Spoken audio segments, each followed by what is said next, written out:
শুরু করিতেছি মহান আল্লাহর নামে, যিনি পরম করুণাময় অসীম দয়ালু। আজকে চলে যাচ্ছি বিশাল বিশাল পাহাড় দেখার জন্য।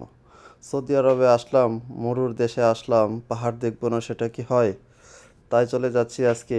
বড় ভাইকে অনুরোধ করলাম যে ভাই, কোথায় পাহাড় আছে আমাকে নিয়ে যাও, আমি ওই পাহাড়গুলো নিজ চোখে দেখবো, উপভোগ করব। তো ভাই বললো কি, তো চলো বিকালে ঘুরতে যাই। তো বিকাল টাইমে বের হয়ে গেলাম। আমার সাথে হচ্ছে আমার বড় ভাই নাসির উদ্দিন। উনি প্রবাস জীবনে প্রায় 20 বছরের উপরে কাটিয়েছেন, এখনও প্রবাসে আছেন। ইনশাল্লাহ খুবই ভালো আছেন। তো ভাইয়ের সাথে বেরিয়ে যে জিনিসটি আমি খুব দেখতেছি যে পাহাড়, আসলে পাহাড় তো আমি আগে এত বেশি দেখি নাই। আমি বাংলাদেশের নাগরিক, সেই হিসাবে আমরা জাফলং, মাধবখণ্ড বা আশপাশে পাহাড় দেখেছি, কিন্তু পাহাড়গুলা আমাদের যে দেশে যে পাহাড়গুলা ওইগুলা থাকে সবুজে ঘা ঢাকা আচ্ছন্ন, বা পাহাড় ঝর্ণা, বা একটা বৈচিত্র্যময় একটা রূপ থাকে আর কি।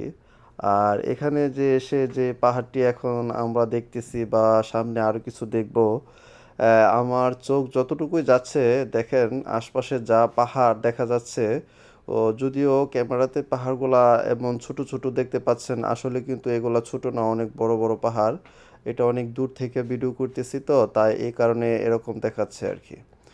তো পাহাড়গুলা আমি যখন উপর থেকে দেখেছিলাম, মনে হচ্ছিল বালুর মতো একটি স্তূপ পড়ে আছে আর কি। তো এখন সরজমিনে আপনাদেরকে দেখাচ্ছি, আসলে এগুলা ভালো স্তূপ না, এগুলা হচ্ছে পাথরের একটা এক একটা স্তূপ। আর আল্লাহর কি মহান কুদরত! দেখেন যে এই পাহাড়ের স্তূপগুলাই একটি খাম্বা আকৃতির ভাবে দাঁড়িয়ে আছে, পাহাড় আকৃতির মতো আর কি। আসলে আল্লাহর মহান কুদরত ইশারায় সব কিছু হয়। আর সৌদি আরবের লোকেরা কিন্তু একটি ইটের যে, আমাদের দেশে যে সমস্ত ভাইয়েরা বিল্ডিং কনস্ট্রাকশন করার জন্য দেখবেন অনেকে ইট দিয়ে পুড়িয়ে ভারী নির্মাণ করে। আর সৌদি আরবের লোকেরা কিন্তু আমাদের থেকে অনেকটা ভিন্ন। যে আশপাশে বাউন্ডারি দেখতে পাচ্ছেন, ওটা কিন্তু একটা পাহাড়কে কেটে কেটে, অর্থাৎ টুকরো টুকরো করে ওটাকে আস্তে একটা খাম্বা, পাঠা যেটাকে একটা পাড়া এখানে এনে রাখা হয়েছে। কি এখানে কিন্তু সিমেন্ট বালু বা সংমিশ্রণের কোনো আঠা দেওয়া হয়নি। বরাবর পাথরটা পাথরের উপরে রেখে রেখে সুন্দরভাবে দেখেন বাউন্ডারি দিয়েছে।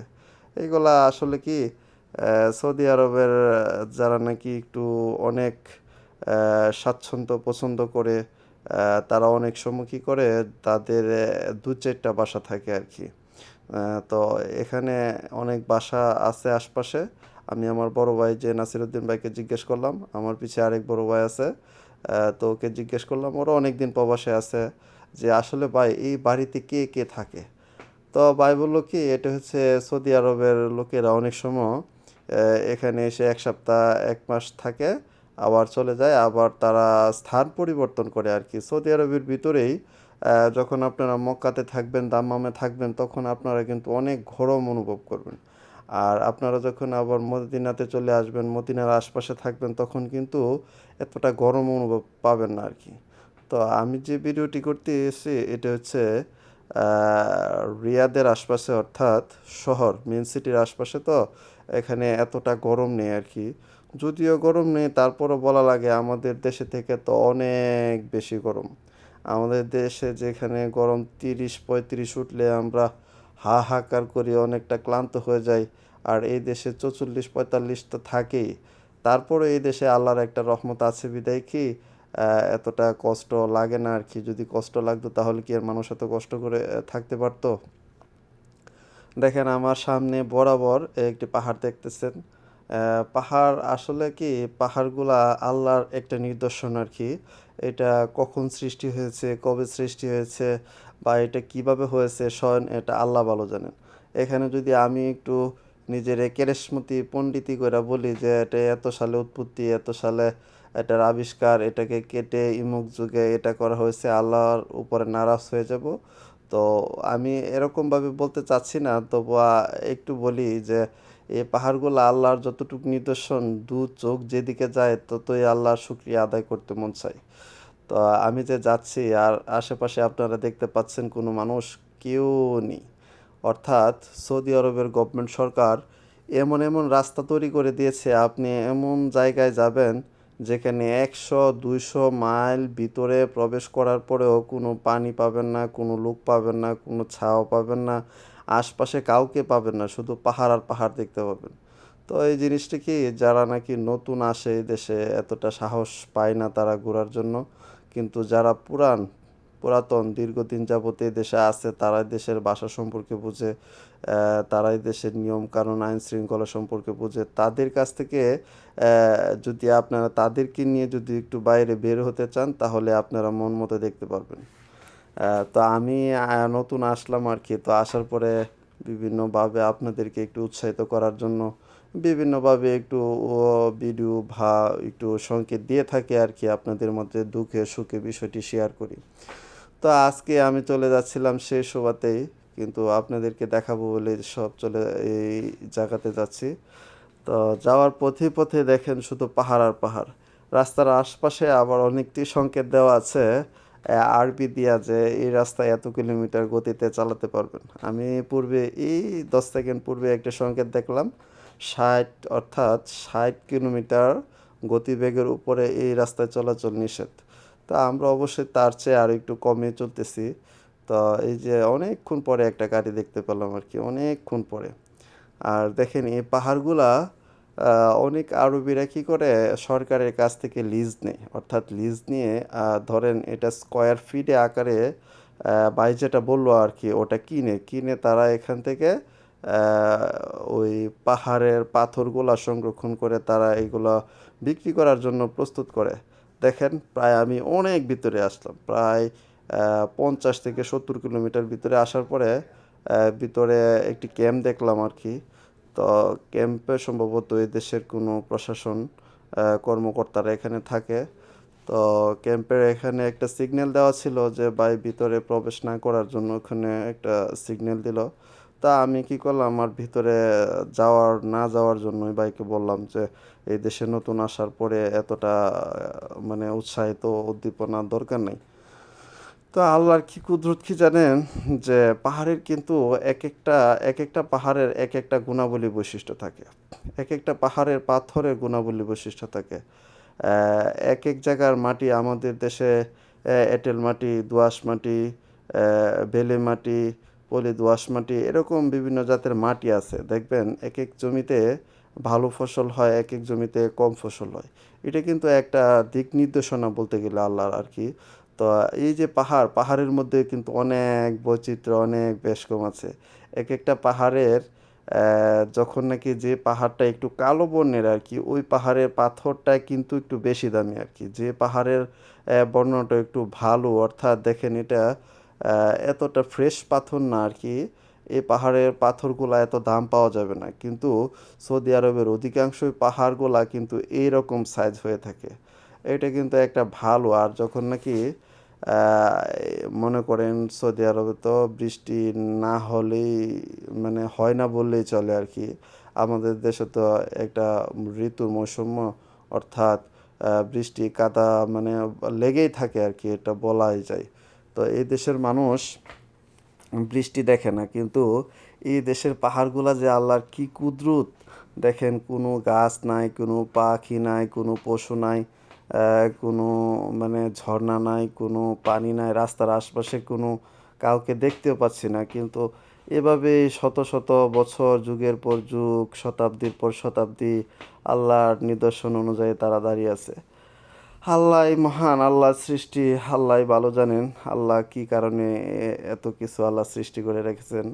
আমরা হতে পারে, দেখেন ভাইয়েরা যারা আমার ভিডিওটি দেখতে পাচ্ছেন, যে আমরা হতে পারে এই যুগে এসেছি 2000 ধরেন 1990 থেকে আমাদের জন্ম হলে আমরা যে 100 বছরের বেশিতে আর বাঁচে না, 60-70 বছর এক একটা মানুষের গড়ায়ও থাকে। তো আজ থেকে ধরেন 100 বছর, 200 বছর বা 500 বছর পরে এগুলা স্মৃতি হয়ে থাকবে। আমার আল্লাহর কুদরত, আসলে আল্লাহই মহান। উনি যে আল্লাহ আমাকে এত কিছু দেখালো, এটাও আল্লাহর দরবারে একটি শুকরিয়া। তো আল্লাহ যদি আমাকে ইচ্ছা করেছিল যে মক্কা মদিনা দেখলাম, আল্লাহ ইচ্ছা করলো যে এই দেশের বিভিন্ন প্রাকৃতিক যে একটা ভৌগোলিক কাঠামো, ওইটাও দেখার। পরে পরে চেষ্টা করতেছি, এই দেশে তো আল্লাহর যুগে যুগে অনেক নবীরা এসেছেন, পর্যায়ক্রমে আল্লাহ যদি ইচ্ছা করে তাহলে ওইখানেও নিয়ে যাব আর কি। তো দেখাবো আর কি যে আল্লাহর যে নিদর্শনগুলা। আর সামনে দেখতে পাচ্ছেন একটি কি সুন্দর আশপাশে একটি বাড়ি দেখতে পাচ্ছি আর কি। বাড়ির চারপাশেতে কিছু বাউন্ডারি দেওয়া আছে, আবার কিছু গাছও লাগানো আছে। তো এটা আমার মনে হয় এটা এই যে খেজুর গাছ। তো সৌদি আরবের আবার অনেক সময় কি আশপাশে কোনো গাছ দেখা না গেলেও খেজুর গাছ কিন্তু আমরা ঠিকই দেখতে পাই। আসলে সেই খেজুর গাছ আল্লাহর কি কুদরত, নবীজির সুন্নত। এক একটা খেজুর খেয়ে নবীজি রোজা রাখতেন। আর সেই খেজুর খাওয়া তো আমাদের মুসলিম সম্প্রদায়ের জন্য সুন্নত। মানে কি বলবো আর কি, আমাদের দেশের মানুষ এত বেশি যে অল্প ১,৪৭,৫৭০ বর্গ কিলোমিটারে আমরা থাকি প্রায় ২০ কোটি মানুষ। আর তার চেয়ে প্রায় ১৮ থেকে ২০ গুণ বড় এই সৌদি আরব। এই দেশের মানুষ মাত্র ৩.৫ কোটি। অর্থাৎ সে তুলনায় এই দেশটা যে কত ফাঁকা পড়ে আছে এটা মানে বলার মতো না আর কি। আর এই দেশে প্রায় ১ কোটির উপরে ফরেনার আছে আর কি। আমরা তো এই দেশের ফরেনার, আমরা আসছি প্রবাসে, এ দেশে থাকবো, এক একটা সময় চলে যাব। কিন্তু আল্লাহর এই নিদর্শনে এই দেশটি দাঁড়িয়ে আছে একটি মাত্র প্রাকৃতিক সম্পদের উপর। সেই সম্পদটি হলো তেল, অর্থাৎ খনিজ তেল জাতীয় একটি পদার্থ।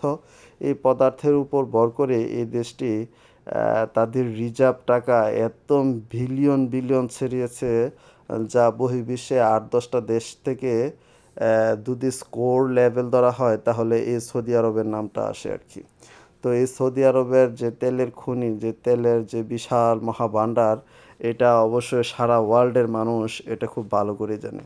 তবে আমাদের বাংলাদেশেও আল্লাহর রহমতে একটা জিনিস আমরা পেয়েছি, কিন্তু সেটাকে বিজ্ঞান এবং প্রযুক্তিগতভাবে আমাদের ব্যবহার না করতে পারায় আমরা কিন্তু অনেকটা পিছিয়ে পড়ে গেছি।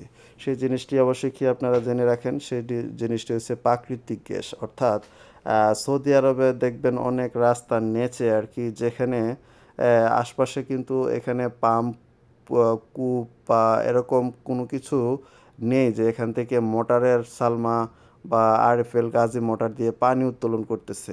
কিন্তু আশপাশে এটা পাচ্ছেন না। এখানে গভর্নমেন্ট নিষেধ। আপনি সৌদি আরবের যেখানেই, অর্থাৎ যেই কোনো জায়গায় আপনি কূপ খনন করেন বা একটা নলকূপ স্থাপন করেন, ওইখান থেকে কিন্তু আল্লাহর প্রাকৃতিক যে সৃষ্টি, যে তেল খনিজ সম্পদ, এটা কিন্তু বের হতে থাকে। আমাদের বাংলাদেশে যেমন যেই কোনো জায়গায় একটি কূপ খনন করলে পানি বের হয়, সৌদি আরবে যেই কোনো জায়গায় খনন করলে সেটা থেকে নিচ থেকে আল্লাহর কুদরতি অকটেল গ্যাস, অকটেল পানি, অর্থাৎ তৈল জাতীয় পদার্থ বের হয়। আসলে কি বলবো কি জানেন, যে বাংলাদেশেও কিন্তু আল্লাহর অনেকটাই ইশারা, অনেকটাই সৃষ্টি আছে বিধায় আজকে বাংলাদেশটা অনেক এগিয়ে যাচ্ছে। আগে দেখেন বাংলাদেশের মানুষ ক্ষুধা, দারিদ্র, অন্ন, বস্ত্র, চিকিৎসা কোনো কিছুই ছিল না, কিন্তু আমাদের দেশে সঠিক পরিচালনা করার কারণে আমাদের গভর্নমেন্ট সরকার কিন্তু পরপর অনেক উন্নয়নের বহিঃপ্রকাশ দেখিয়েছেন। আমাদের দেশে কিন্তু মানে কিছুই নেই, সেই দেশে অনেক অনেক সুন্দর একটি ভিত্তিপ্রস্তর স্থাপন করেছেন, যেটা হচ্ছে পদ্মা সেতু। এটা প্রায় ৬ কিলোমিটার। তারপরে দেখলাম যে যমুনা সেতু, তারপরে দেখলাম মেট্রো রেল, তারপরে দেখলাম টার্মিনাল 3, অর্থাৎ শাহজালাল আন্তর্জাতিক বিমানবন্দর। মানে পর্যায়ক্রমে দেখা গেছে এই দেশে, আমাদের দেশেও ইনশাল্লাহ উন্নতর যে একটা বহিঃপ্রকাশ এটাও আমরা পাচ্ছি।